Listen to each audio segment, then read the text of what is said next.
الحمد لله والصلاة والسلام على سيدنا محمد وعلى آله وأصحابه أجمعين.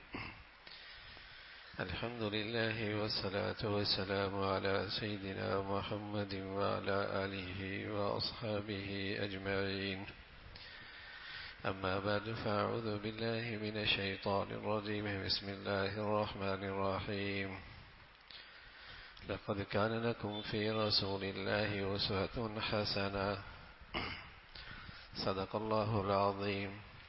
اللهم صل على سيدنا محمد النبي الأمي وعلى آله وأصحابه وسلم. اللهم صل على سيدنا محمد النبي الأمي وعلى آله وأصحابه وسلم. میرے معزز مسلمان بزرگوں، عزیز بھائیوں، پیارے رسول صلی اللہ علیہ وسلم کی پیاری اسوہ حسنہ میں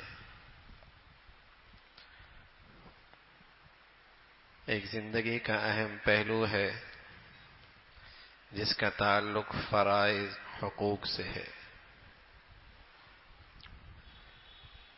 جب یہ انسان دنیا میں آتا ہے تو آتے ہی اس کے تعلقات شروع ہو جاتے ہیں.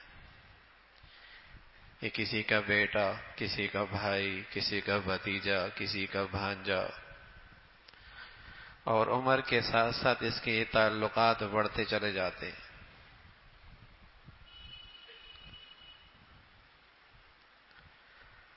اب کچھ چیزیں ایسی ہوتی ہیں جو اس کی دوسروں کے ذمے، انہیں حقوق کہتے ہیں، اور کچھ ایسی جو دوسروں کے اس کے ذمے ہوتی ہیں، اسے فرائض کہتے ہیں.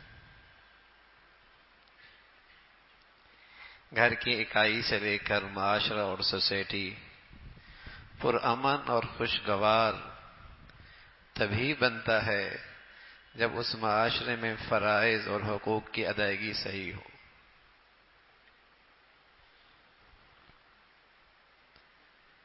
اور اگر اس فرائض اور حقوق میں کوتاہی ہوتی ہے تو زندگی بوجھ بن جاتی ہے. معاشرے کے افراد ایک دوسرے کے لیے بوجھ بن جاتے ہیں، مصیبت بن جاتے ہیں. تو اللہ کے نبی صلی اللہ علیہ وسلم کی زندگی کا ایک بڑا پہلو اس پر ہے کہ ہر شخص دوسرے کا حق ادا کرے. پھر آپ ایسا چارٹ لے کے آئے حقوق کا جو اپنی جامعیت میں کوئی مثال نہیں رکھتا. زندگی کا کوئی گوشہ ایسا نہیں جس کے متعلق آپ نے حقوق نہ بتائے.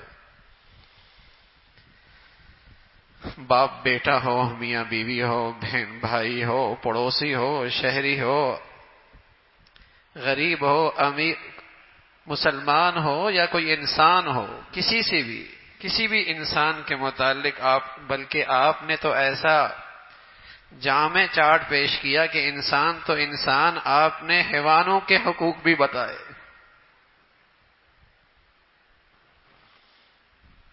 جامعیت ایسی اور منصفانہ ایسا کہ مجال ہے کسی ایک جانب بھی جھکاؤ ہو اور کسی کے ساتھ کہیں نا انصافی کا شیبہ بھی نکلتا ہو، کوئی ایک ذرے کا بھی فرق ہو، اور مستحکم ایسا کہ ساری دنیا کے عقلاء اکٹھے ہو جائیں، اس میں اضافے کی گنجائش کوئی نہیں، ترمیم کی گنجائش کوئی نہیں.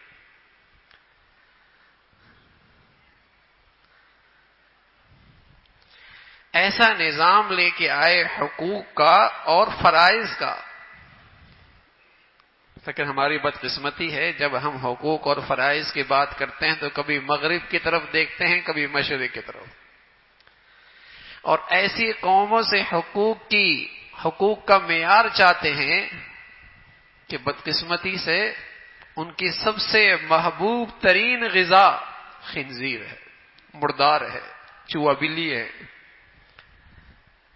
جنہیں آج تک اپنی گندگی سے غسل کرنے کا طریقہ بھی نہیں آیا، تو کیا وہ انسانوں کے حقوق کا معیار بن سکتے ہیں؟ لیکن اپنے گھر کی اس دولت سے غافل، بے توجہی یا لاپرواہی کہ اللہ کے نبی صلی اللہ علیہ وسلم ایک ایسا دستور لے کے آئے فرائض اور حقوق کا کہ ہر شخص ان حقوق اور فرائض کی ادائیگی میں ایک خوشگوار زندگی لے سکتا ہے۔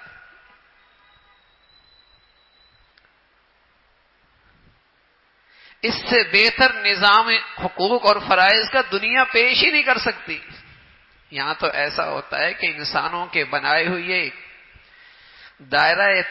ایک دائرہ حقوق کا متعین ہوتا ہے، اور آج ایک دن ایک چیز بنیادی حق کہلاتی ہے اور کچھ ہی عرصے کے بعد اس کے خلاف قرارداد آ جاتی ہے، اس کے خلاف مقالے لکھے جاتے ہیں۔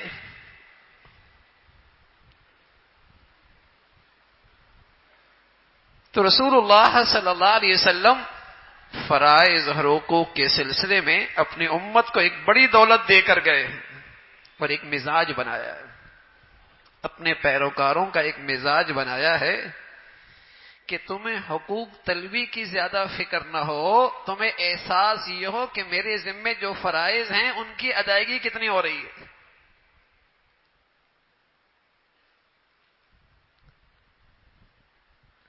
آج دنیا کی تہذیب تو ہر ایک کو اس بات پر اکسایا جاتا ہے نا کہ عورتیں مردوں کے مقابلے پہ کھڑی ہو جائیں، کسان مالکوں کے مقابلے میں کھڑا ہو جائے، مزدور کارخانہ والوں کے مقابلے میں کھڑا ہو جائے، اور دنیا میں دنگا فساد ہے۔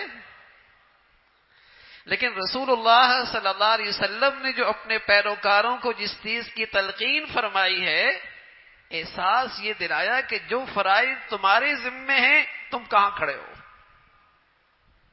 اب تو ہر طرف سے حقوق طلبی کی آوازیں ہیں، اور لطف کی بات یہ ہے کہ جو حقوق کا مطالبہ کر رہا ہے اسے یہ احساس نہیں کہ جو میرے ذمے فرائض ہیں انہیں کتنا ادا کر رہا ہوں۔ تبھی تو دنیا آج فساد گدہ بنی ہوئی ہے، فساد زدہ ہے۔ تو پیارے رسول صلی اللہ علیہ وسلم نے اپنی امت کا مزاج یہ بنایا، شوہر کو احساس دلایا، فکر مند کیا کہ اپنی بیوی کا حقوق ادا کرو، لیکن اسے اکسایا نہیں کہ اگر تمہارا حق ادا نہ ہو تو تم سڑک پہ آ جاؤ۔ عورت کو یہ احساس دلایا کہ تم اپنے شوہر کے حق ادا کرو، لیکن یہ نہیں کہ شوہر سے کہا کہ تم اگر تمہارا حق ادا نہ ہو تم مقابلے میں کھڑے ہو جاؤ، مانا یہ نہیں کہا۔ ہر شخص کی ذمہ داری، اس کا احساس پیدا کیا کہ تمہارے ذمے جو فرائض ہیں اس کو کتنا ادا کر رہے ہو۔ اور جب معاشرے کا ہر فرد اس احساس کے ساتھ دوسروں کا حق ادا کرے گا تو سب کے حقوق ادا ہوں گے۔ اب حقوق طلبی کا تو بڑا شور و غل ہے، ہر طرف سے حق حق کی آوازیں ہیں، لیکن کسی کے حقوق ادا نہیں ہو رہے۔ پیارے رسول صلی اللہ علیہ وسلم کی سیرت کا جو بڑا اہم پہلو ہے وہ یہ ہے الید العلیا خیر من الید السفلی، تم دینے والے بنو، تم لینے والے نہیں، تم دینے والے بنو۔ اور جب سب دینے کے ذمہ دار بن جائیں گے، انہیں اس کا احساس ہو جائے گا تو سب کا حق ادا ہو جائے گا، سب کا حق ادا ہو جائے گا۔ سبحان اللہ۔ پیارے رسول صلی اللہ علیہ وسلم کے سچے پیروکار جنہیں ہم صحابہ رضوان اللہ علیہ مجمعین کے نام سے یاد کرتے ہیں، جو ان کا معاشرہ امن اور سلامتی کا گہوارہ تھا، جو ان کی سوسائٹی امن اور سلامتی کا گہوارہ بنی، اس کی وجہ یہی کہ ہر شخص کو اپنے فرائض کا احساس تھا اور دوسرے کے حقوق ادا کرنے میں کھڑا تھا، چاہے وہ رائی ہے، چاہے وہ رعایا ہے، چاہے وہ حاکم ہے، چاہے وہ محکوم ہے، چاہے وہ طاقتور ہے، چاہے وہ کمزور ہے، ہر شخص کو یہ احساس تھا کہ جو ذمہ داری میری ہے میں وہاں کہاں کھڑا ہوں، ان حقوق کو ادا کر رہا تھا۔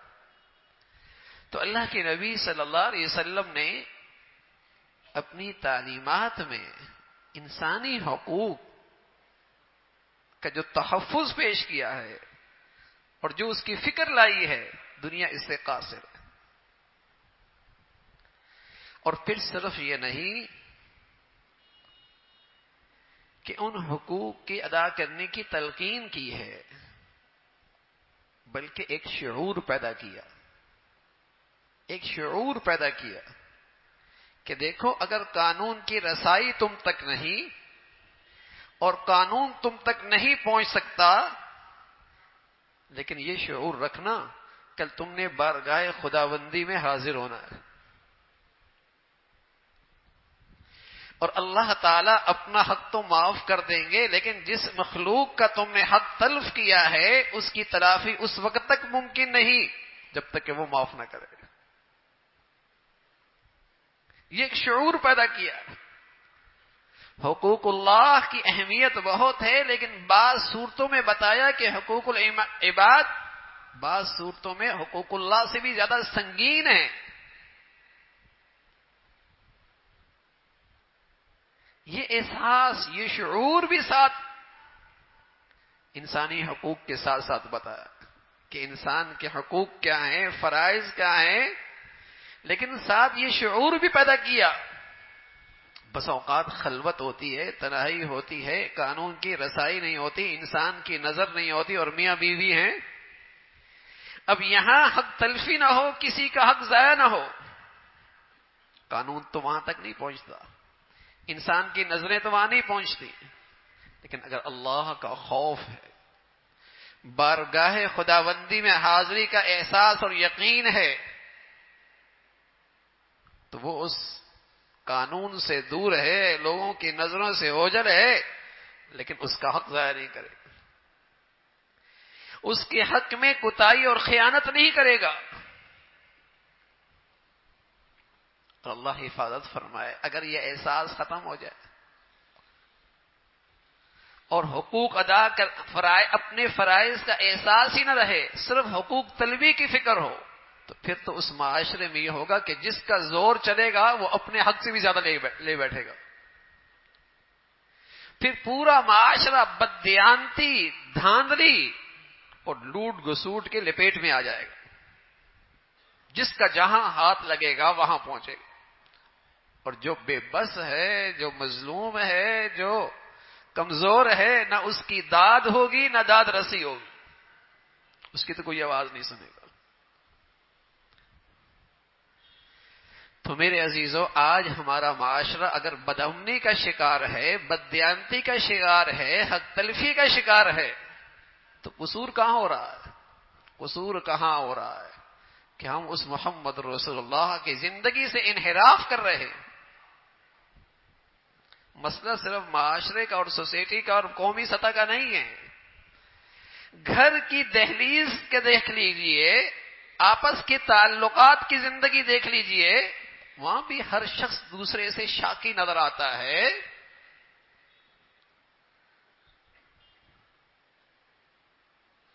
ہر ایک دوسرے سے حق طلبی کے معاملے میں جسے کہیں کہ اپنے حق کے لیے کھڑا نظر آتا ہے۔ کوتاہی ہے کہ اللہ کے نبی صلی اللہ علیہ وسلم نے جو وہ مبارک زندگی دی تھی، اس زندگی کو آج مسلمان بحیثیت امتی کے، بحیثیت کے مسلمان ہونے کے، اس سے انحراف کر رہا۔ تو معاشرہ خوشگوار بنتا ہے، پرسکون بنتا ہے جب حقوق اور فرائض اس معاشرے میں ادا ہو، ورنہ تو میرے عزیزو قریب سے قریب ترین انسان بھی دوسروں کے لیے بوجھل بن جاتا ہے، مصیبت بن جاتا ہے، بوجھ بن جاتا ہے، چاہے پھر وہ حاکم ہو، چاہے وہ رائی ہو، چاہے وہ رعایا ہو، چاہے وہ محکوم ہو، ہر ایک دوسرے کے لیے مسئلہ ہے۔ تو جو اصل مرض ہے جو ساری بیماریوں کا اور فساد کی جڑ ہے، وہ مسلمانوں کا آج اپنے نبی کی زندگی سے دور ہو رہا ہے۔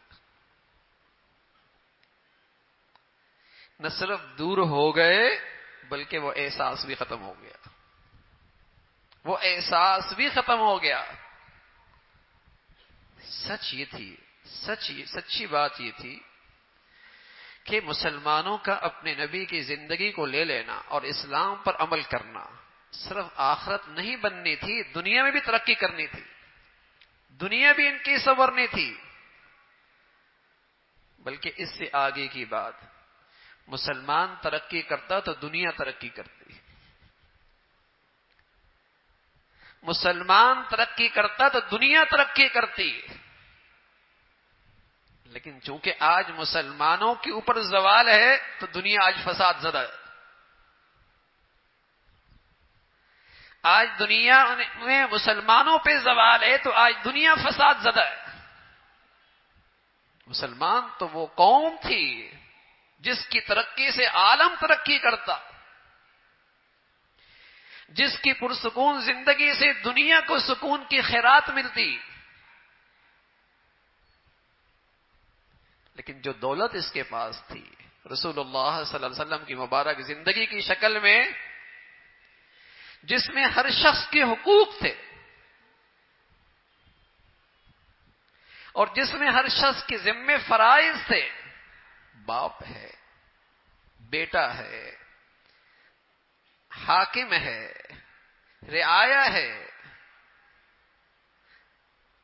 مالک ہے، کسان ہے، ہر شخص کے فرائض ہیں اور ہر شخص کے حقوق موجود ہیں۔ لیکن آج ہر ایک دوسرے کے لیے مسئلہ، ہر ایک دوسرے کے لیے بوجھل، ہر ایک دوسرے کے لیے مصیبت، ان حقوق کی رعایت نہیں ہے، ان فرائض کا احساس نہیں ہے۔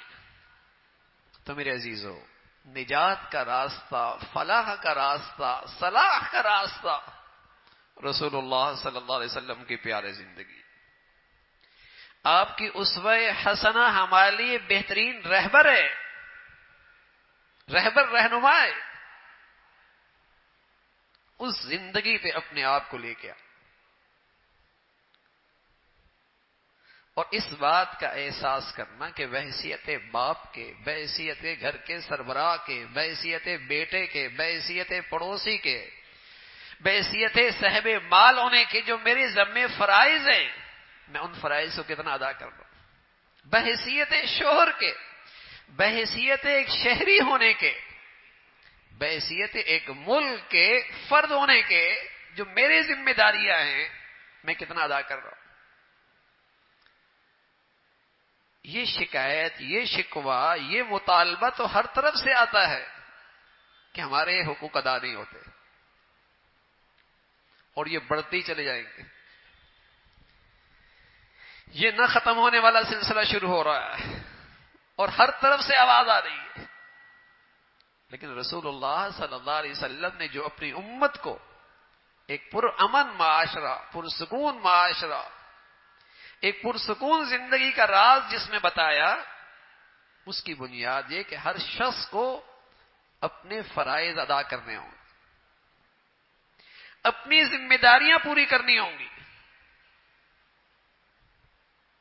کہ بحیثیت ایک مسلمان ہونے کے میری کیا ذمہ داری بنتی، بحیثیت شوہر ہونے کے، باپ ہونے کے، بھائی ہونے کے، بیٹا ہونے کے، ایک شہری ہونے کے، ایک محب وطن، ایک مسلمان ہونے کے میری کیا ذمہ داری بنتی ہے، میں اس ذمہ داری کو کتنا پورا کر رہا ہوں۔ بس اوقات خیال آتا ہے کہ میرے ایک سے کرنے سے کیا ہوگا، ارے میاں تیری نجات ہو جائے گی، تیری نجات ہو جائے گی، تو کامیاب ہو جائے گا، یہ ہوگا۔ تو یہ رسول اللہ صلی اللہ علیہ وسلم کی زندگی کا ایک سبق ہے کہ ہر شخص اپنا محاسبہ کرے۔ ہر شخص کو اللہ رب العزت نے ایک دائرہ کار دیا ہے، اس دائرہ کار کے کچھ ذمہ داریاں اس کے سپرد ہیں، کچھ فرائض اس کے ذمے ہیں، کچھ کی ذمہ داریاں اس کے سپرد ہیں، اس کے کندھوں پر ہیں۔ ان کی ادائیگی میں کہاں کھڑا ہے. اور اگر ہم یہ کھڑے ہو جائیں تو چراغ سے جلا چلے جلے گا نا، خیر سے خیر پھیلے گی، نیکی سے نیکی بڑھے گی، چراغ جلتے چلے جائیں گے. لیکن اگر محض سوچ اس حد تک رہی کہ ہمارے حقوق ادا نہیں ہو رہے، تو رسول اللہ صلی اللہ علیہ وسلم نے اپنی امت کا یہ مزاج بنایا ہی نہیں. اس سے فساد بڑھے گا، اس سے بدامنی بڑھے گی، اس سے بدامنی بڑھے گی، اس سے عدم استحکام کی شکلیں اور نئی شکلیں اختیار ہو جائیں گی. یہ مزاج بنایا ہے کہ ہر شخص معاشرے کا اپنے فرائض، اپنی ذمہ داریوں کا احساس کرے اور ان کو ادا کرے. اور وہ معاملہ اتنا آسان نہیں بلکہ سنگین ہے. اگر ان فرائض میں کوتاہی کی تو بارگاہ خدا بندی میں اس کا محاسبہ ہوگا، اللہ کی بارگاہ میں اس کا محاسبہ ہوگا. رسول اللہ صلی اللہ علیہ وسلم فرمایا کرتے تھے تم میں سے ہر شخص بھی تو ذمہ دار ہے، اور اس ذمہ دار کے ماتحت کچھ لوگ ہیں. ہر شخص بھی تو ذمہ دار ہے اور اس کے ماتحت کچھ لوگ ہیں، تو تم سے ان کے بارے میں تو باز پرس ہوگی نا. تمہاری جو چھوٹی سی سلطنت تھی، چاہے وہ گھر کی شکل میں ہو، اولاد کی شکل میں ہو، بچوں اور بیویوں کی شکل میں ہو، دکان کی شکل میں ہو، فیکٹری کی شکل میں ہو، کارخانے کی شکل میں ہو، تمہاری بھی تو ایک سلطنت تھی. تم سے یہ باز پرس ہوگی نا اس سلطنت میں تم نے اپنے اللہ کو کتنا راضی کیا اور اپنی ذمہ داری کتنی پوری کی ہے. ہر ایک کو اللہ نے ایک سلطنت دی ہے. تو پیارے رسول صلی اللہ علیہ وسلم کی بھی پیاری زندگی، اللہ رب العزت نے فرمایا یہ پیاری زندگی رہبر ہے. کس کے لیے؟ جو اللہ پر ایمان لاتے ہیں، جنہیں آخرت کی فکر ہے، جو اللہ پر ایمان لاتے ہیں، جنہیں اس بات کا احساس ہے کل بارگاہ خداوندی میں باز پرس ہوگی، احتساب ہوگا. ان کے لیے تو بہترین نمونہ، بہترین رہبر، بہترین زندگی رسول اللہ صلی اللہ علیہ وسلم کی مبارک زندگی ہے. اللہ رب العزت ہمیں اپنے پیارے نبی کی عظمت، محبت اور کامل اتباع نصیب فرمائے. وآخر دعوانا الحمدللہ رب العالمین.